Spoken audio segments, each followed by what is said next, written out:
Price the lord. ஆத்துமனங்கும் bible insight மூலமாக மறுபடியும் உங்களை சந்திப்பதிலே என் தேவனுக்குள் நான் மகிழ்ச்சி அடைகிறேன்.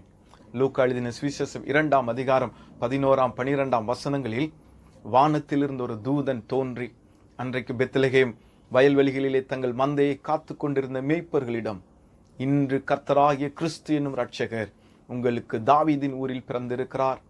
பிள்ளையை துணிகளில் சுற்றி முன்னணையில் கிடத்தியிருக்க காண்பீர்கள், இதுவே உங்களுக்கு அடையாளம் என்றான் என்று சொல்லி நாம் ஒரு நல்ல வசனத்தை பார்க்கிறோம்.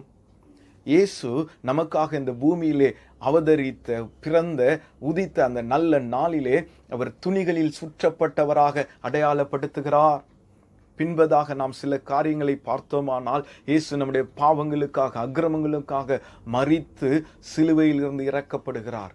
அப்பொழுதும் அவரை ஒரு மெல்லிய துணிகளில் சுற்றி கல்லறையில் வைத்ததை நாம் பார்க்கிறோம்.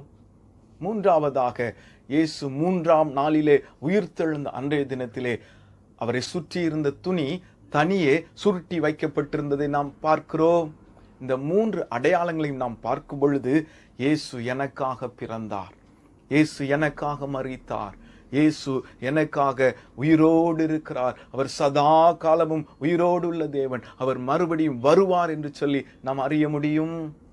இன்றைக்கும் கூட எங்களுக்கு நன்மையை காண்பிப்பவன் யார் என்று சொல்லுகிறவர்கள் அநேகர் கொண்ட இந்த தேசத்துல கிறிஸ்துவின் அன்பையும், கிறிஸ்துவின் பாடு மரணங்களையும், கிறிஸ்து நமக்காக உயிர்த்ததையும் நாம் அடையாளப்படுத்த கடமைப்பட்டிருக்கிறோம். இந்த கிறிஸ்துமஸ் என்னும் நற்செய்தி பண்டிகை நாட்களிலே தேவ அன்பை பறைசாற்றுவோம். உங்களுக்கும், உங்கள் பிள்ளைகளுக்கும், உங்கள் சந்ததியினருக்கும் கிறிஸ்துமஸ் என்னும் நற்செய்தி பண்டிகையின் நல்வாழ்த்துக்கள் உரித்தாகட்டும். கர்த்தர் உங்களை ஆசீர்வதிப்பாராக. ஆமேன், ஆமேன்.